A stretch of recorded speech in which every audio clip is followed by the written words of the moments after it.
Hi everyone and welcome back to the channel. So a few months ago I bought my very first cordless palm router, so in this video I'll be doing an unboxing, testing and review of this router. So here is the XL 18 volt cordless trimmer.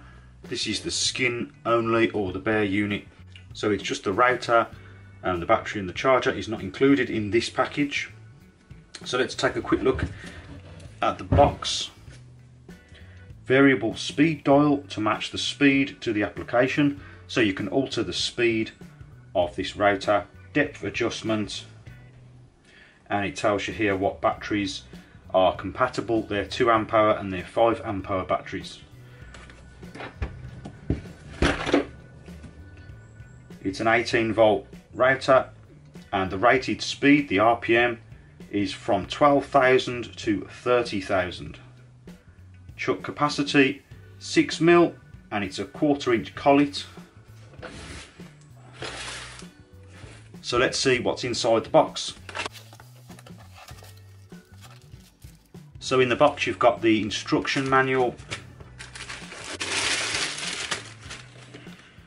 Here is the router.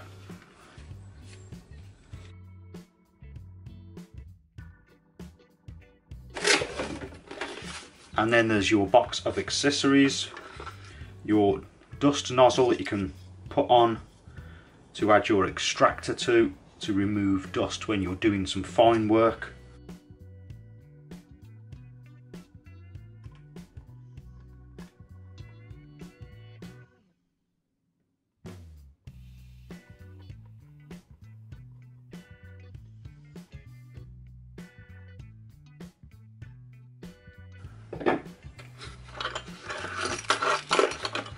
And then there's the here's the collet.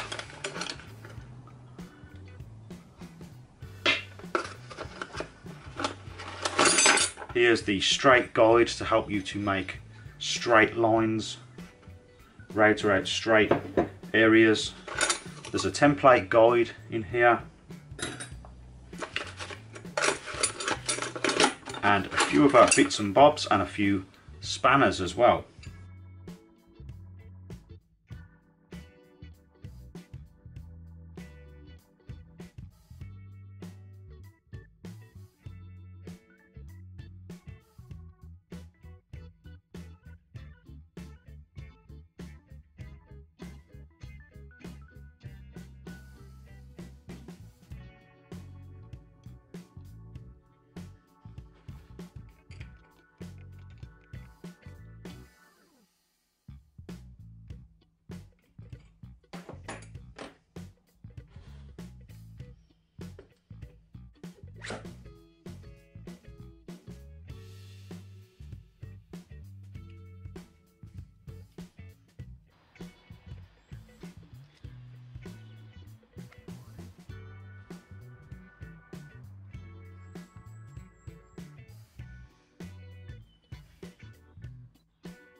Okay, so that is about it for this video. So my first impressions then, bearing in mind that this is my first cordless router, I think it's very good. The convenience of it being cordless is really good. It's so useful to not have to sort of worry about where the cable's going when you're routing. It really does get in the way, in my opinion. It's not too heavy. It's got the rubber grip here, which is nice when you're holding it, doing something detailed. I like the quick release here with the sort of ratcheted system here, so that you can just very carefully adjust the depth and then set it. That works well. This bottom plate here is nice and smooth, so it doesn't scratch your workpiece. The dust collection adapter here with the pipe works well too. Very good dust collection, and it has a light which is really useful, and also the various speed modes. I haven't really used these too much. I prefer to keep it on the maximum speed when using it with wood. I find that gives the best results for me. You just need to take your time, not rush the machine. The 2 amp hour battery works okay, but if you're going to use it for prolonged periods, you'll be better off with the 5 amp hour battery, and the 5 amp hour battery does seem to have a little bit more power overall too. So all in all, I think it is a good little machine, and I'm glad I bought it. I think it's reasonably priced. So if you'd like to buy this palm router, you can buy it from the Tools for Trade website, or you can buy it from my Amazon affiliate link, which I'll leave down below in the description box. So if you did find this video useful, please remember to like and also consider subscribing for more DIY related videos. And as always, thank you very much for watching, and I'll see you next time.